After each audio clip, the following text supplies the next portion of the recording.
Hello friend, good morning, welcome back to a new blog. আশা করি তুমি সবাই খুব ভালো আছো। আমি ভীষণ ভালো আছি। আজকে আমার বোন না খেয়ে বলতে কি ছাতু আর মুড়ি খেয়ে চলে গেছে। ভাত টাত সব করেছিলাম, শরীরটা ভীষণ খারাপ, ঠান্ডা এমন লেগেছে নিঃশ্বাস নিতে পারছে না। তার মধ্যে এসে আবার স্নান করেছে কালকে রাত্রেবেলা, গিয়ে আবার এসির হাওয়া এই করে মানে নাক টাক পুরো বন্ধ হয়ে গেছে। বলছে আমি ভাত খাবো না, আমাকে ইয়ে করে দাও, ছাতু মুড়ি দিয়ে দাও। তারপরে সেই ছাতু মুড়ি টুড়ি দিয়ে দিলাম, ওই খেয়ে গেল। আর দেখো সকালবেলা ভাত, এই দেখো আর দেখতে এইভাবে করে রেখে দিয়েছি। আর হয়নি, দাঁড়াও গ্যাসটা ছোটো করি। এবার ওই করেছি দুপুরবেলা ছেলের জন্য একটু ডাল সিদ্ধ দিয়েছি, ডিম সিদ্ধ ডাল সিদ্ধতে কালকে উল্টাপাল্টা অনেক খাওয়া হয়েছে তো। ছেলে নিজে বলছে, বলে মা আমাকে আর কিছু দিও না, ডাল সিদ্ধ আর ডিম সিদ্ধ দিয়ে দাও, আমি ওই দিয়ে ঘি দিয়ে খেয়ে নেবো। ওই করবো। আর আমাদের জন্য স্রেফ ডিমের ঝোল করছি। কালকে কিছুটা ঝিঙে ঝিঙে বলছি, শুধু আলু পোস্ত করেছিলাম, ওই কিছুটা রয়েছে। এই দেখো, এই ডিম সেদ্ধ করে রেখে দিয়েছি, এখনও ছোলাইনি, এখনও ছোলাবো। দেখো এখনও ছোলাইনি, ছোলাতে হবে, এগুলো সব ছোলাতে হবে। ঠান্ডা জলে দিয়ে রেখেছি। আলু ভাজা হয়ে গেছে, ডিমের আলু, বাবা এই ডিমের আলু ভাজা হয়ে গেছে। এই যে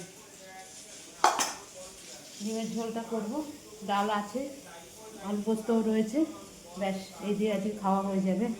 কালকে অনেক উল্টাপাল্টা অনেক কিছু খাওয়া হয়েছে, ঠিক আছে। এই করে নিই। এক গামলা সব টুকু টুকু করে সব বিকালকে গেছিলাম, মাকে তো দর্শন করে এসেছি, ভেবেছিলাম মানে মাকে দেখতে পাবো না, এমনি বড় মার ওখানে মন্দিরের ভিতরে গিয়ে বড় মাকে পুজো দিয়ে আসবো, সেই হিসাব করেই গেছিলাম। এই জন্য নিরামিষ খেয়েছিলাম। গিয়ে দেখছি তো বড় মা তো রয়েছেই, প্রতি বছর যে মা হয়, বাবা কি অপূর্ব সুন্দর দেখতে লাগছে মাকে, মন যেন পুরো ভরে গেল বড় মাকে দেখে। ও বাবা, বড় মাকে দেখলাম, পুরো মন্দির বন্ধ ছিল, কোনো পুজো টুজো কালকে হয়নি, কিচ্ছু হয়নি। আমরা ভেবেছিলাম যাবো, গিয়ে মায়ের পুজো দিয়ে সন্ধ্যা আরতি দেখে দেখে তারপর আসবো, কিন্তু হয়নি। বড় মা ছিল, ভাবতে পারিনি যে বড় মাকে দেখতে পাবো এরকম সামনাসামনি, কোনো বছর যায় না, এই বছর প্রথম ঠাকুর টানিয়েছে। কালকে আমার বর অফিস থেকে একবার হাওড়া থেকে এমন ট্রেন ধরেছে, গ্যালাপিন লোকাল বর্ধমানে গিয়ে শ্রীরামপুর থামবে। তা আমাদেরকে ফোন করে বলে দিল, আমরা সেইভাবে বেরিয়েছি, টিকিট কেটে আমরা ব্যান্ডেল লোকালে উঠেছি। উঠে ওদের আমার বরের ট্রেনটা তো শ্রীরামপুরে থামবে। এবার শ্রীরামপুর থেকে আমরা যেই ট্রেনে গেছি পরে, সেই ট্রেনে উঠে আমাদের সঙ্গে আমরা একসঙ্গে চলে যাব।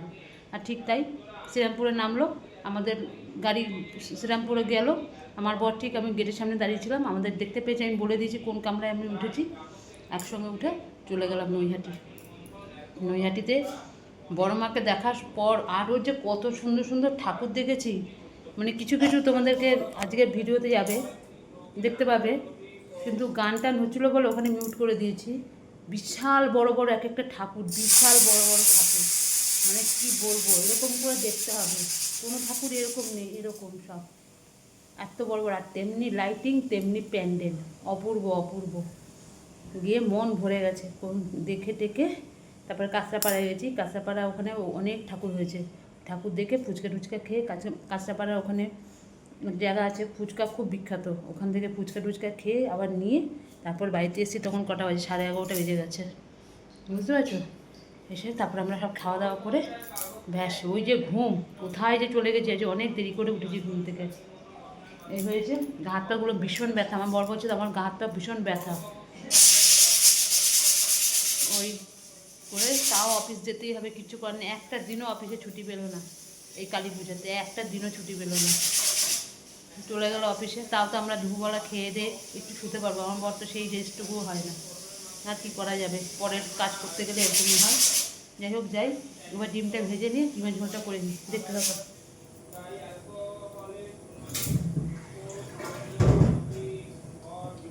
এবার ডিমগুলো ঝুলিয়ে নিই।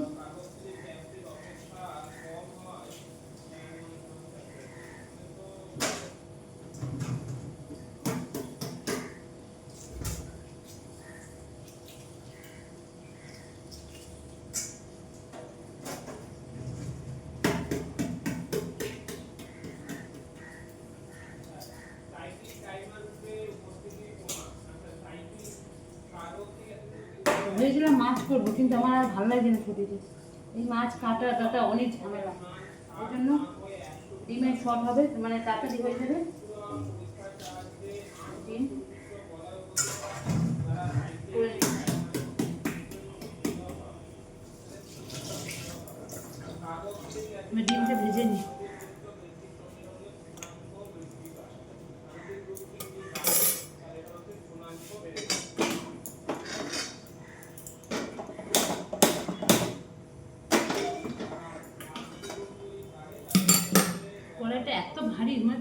অসুবিধা হয়।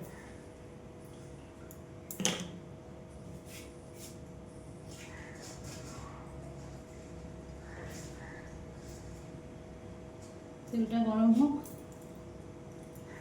ঠিক আছে, ভেজে ভেজে আসছে। দেখো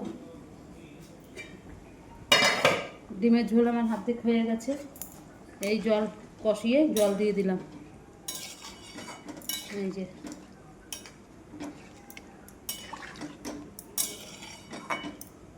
জল দিয়ে দিলাম। বেশি একটা জল দিইনি, খুব একটা ঝোল করবো না, যেহেতু ডাল আছে। একটু ঝোলটা ফুটলে ডিমটা দিয়ে দেবো। ঠিক আছে, হয়ে গেছে মোটামুটি রান্না। এটা নামিয়ে বাসন কটা ধুয়ে গ্যাস ট্যাসগুলো মুছলে কাজ শেষ। ছেলেটাকে বডি চান করতে হবে। ঠিক আছে, এই হয়ে গেছে। এই যে ডিমটা আমি ভেজেই রেখে দিয়েছি সব, আর ছেলের জন্য ডিম আলাদা দুখানা রেখে দিয়েছি। ছেলের ডিমটাও আমি তেলের মধ্যে দিয়ে দিয়েছিলাম, তোমাদের সাথে কথা বলতে বলতে ভুলে গেছিলাম। হট করে মনে পড়েছিল তো ডিম ভাজা খাবে না তেলের মধ্যে, শুধু সেদ্ধটাই। আবার তাড়াতাড়ি করে, মানে তখন অলরেডি ভাজা হয়নি, মানে সঙ্গে সঙ্গে তুলে নিয়ে বাটিতে রেখে দিয়েছি। আবার গিয়ে বললাম, বাবা একটুখানি তেলের মধ্যে দিয়ে দিয়েছিলাম, হ্যাঁ খাবি তো? বলছে ঠিক আছে, বুঝতে পেরেছি, খেয়ে নেবো। তাই খেয়ে নেবে, আগে থেকে বলে দিলাম, আমি সিলিন্ডার হয়ে গেলাম। তারপর খাওয়ার সময় যদি বলে না আমি খাবো না, তাহলে তো অবস্থা খারাপ আমার আবার। ঠিক আছে, এই হয়েছে ব্যাপার, করে নিয়েছি সব।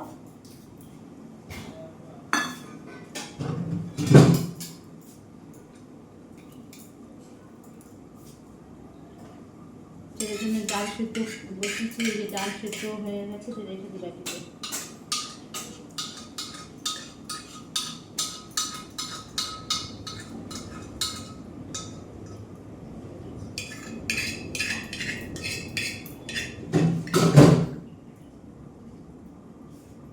ডাল সেদ্ধ হয়ে যাবে।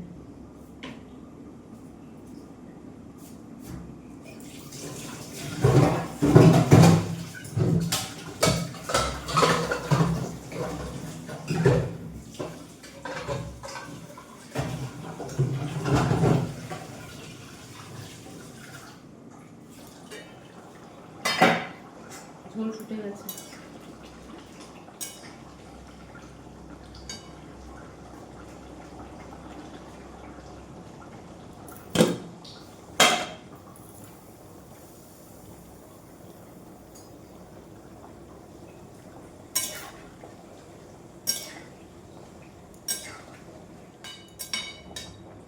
ডিমের ঝোল হচ্ছে, গ্যাসটা ছোটো করে দিলাম, আলুটা একটু সেদ্ধ হবে।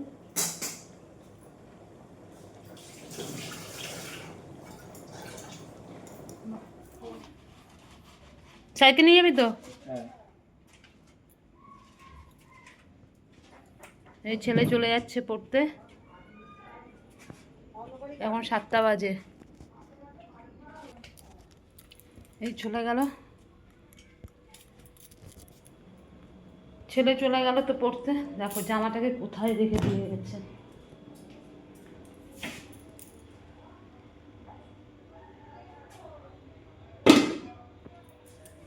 দাঁড়া, এই ভাতটা উঠতেছিল, ভাত বসিয়েছি বলে ভাতটা ইয়ে করছিলো, ভাতে ফ্যান পড়ছিল, ওই জন্য গ্যাসটা বন্ধ করে দিলাম। ছেলে চলে গেল পড়তে, সন্ধ্যাবাতি রাত্রি সব দাওয়া টাওয়া কমপ্লিট আমার হয়ে গেছে। তারপরে ছেলে বেরিয়ে গেল, 7টা বাজতে চলছে। অনেকক্ষণ আগে উঠেছি, উঠে একটু ফোন টোন দেখছিলাম, কথা বলছিলাম ছেলের সঙ্গে। এই বিছনাগুলো আবার সব গুছিয়ে রাখলাম, চাদরগুলো মুড়িয়ে থাকলে বিরক্তি লাগে। যাই হোক, এই ছেলে চলে গেছে, এখন আসবে সেই 10টার সময়। আমার বর এখনও আসেনি, এই তো সবে 7টা বাজলো, চলে আসবে 7:30 8টার মধ্যে বাড়িতে ঢুকে যায়। ঠিক আছে, এখন ভাত বসালাম। সকালবেলা যে ভাত করেছিলাম আমার বর তো খেলো না, সেই ভাতটা আমাদের 3জনের দুপুরবেলা হয়ে গেছে। এখন আবার রাতের জন্য আবার ভাত বসালাম। ভাতটা করলে হয়ে যাবে, এমনি সব কিছুই রয়েছে। ঠিক আছে, আর মোটামুটি এখন কোনো কাজ টাজ নেই। একটু পরে ঠাকুরের বাসন টাসনগুলো সব ধোবো, আর একটু জল তুলবো, ব্যাস, রান্নার জল, আর কোনো কাজ নেই। ও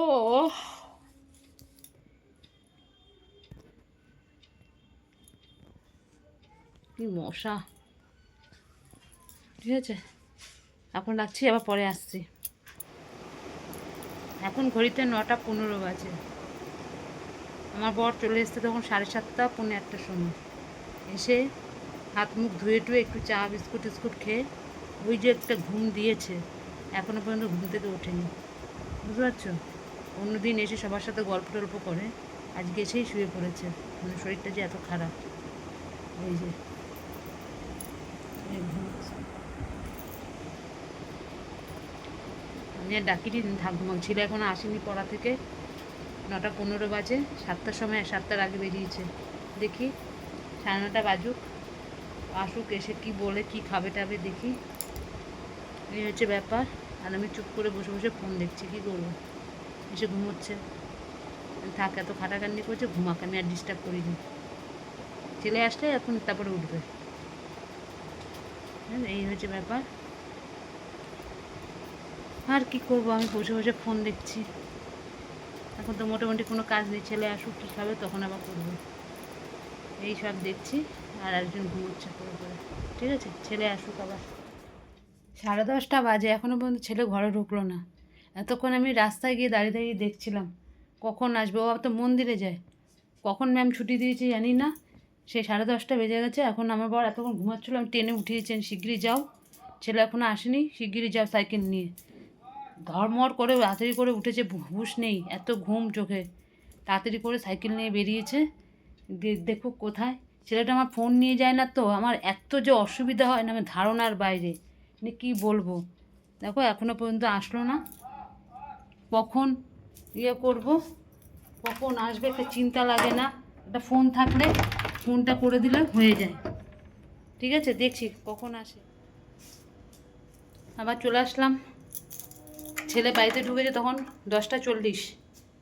তখন বাড়িতে ঢুকলো, ওখানে ভাসানো হচ্ছিলো, ভাসানো আর ওর বন্ধু মিলে দাঁড়িয়ে দাঁড়িয়ে দেখছিলো, ওই জন্য দেরি হয়ে গেছে একটু। আর বলছে কোথায় মা, তো দেরি হয়নি, বুঝতেই পারিনি যে এত বেজে গেছে। যাই হোক, ওর বাবা তো গেছে, গিয়ে ঠিক রাস্তায় দেখা হয়েছে, তারপরে আসলো। আবার ডিম টিম সব করলাম, সব নামালাম, খাবার দাবার, ছেলেকেও ভাত খেতে দিয়ে দিলাম, ও খেয়ে নিয়েছে। আমরা সবাই মিলে খাওয়া হয়ে গেছে আমাদের। খাওয়া দাওয়া হয়ে বাসন টাসন ধুয়ে টুয়ে পুরো পরিষ্কার করে তারপরে এই সবে উঠলাম। সব আমার খাওয়া দাওয়া কমপ্লিট, সবাই শুয়ে পড়েছে, এখন আমি শুইনি। মানে একটু দেরি হলে আমাদের দুজনের অবস্থা খারাপ হয়ে যায়, ছেলে কেন আসছে না বাড়িতে। এই জন্য ফোন বলে নিতে, ফোন নেবে না, কিছুতেই নেবে না। আর আমার বড় শরীরটা খারাপ, ভালো না। এসেই অফিস থেকে এসে শুয়ে পড়েছে, যেই মানুষটা শোয় না, শুয়ে পড়েছে। এত খাটাখাটনি, আর কি করবে। ঠিক আছে, আজকের মতন ভিডিওটা এখানে শেষ করছি। কালকে আবার আসবো নতুন একটা ভিডিওর সাথে। আর আমার ভিডিও যদি তোমাদের ভালো লাগে, লাইক করো, শেয়ার করো, কমেন্ট করো, আর আমার চ্যানেলটিকে সাবস্ক্রাইব করে দিও। তো আজকের মতন রাখছি, ততক্ষণ তোমার সবাই খুব ভালো থেকো, সুস্থ থেকো। Tata, good night, by.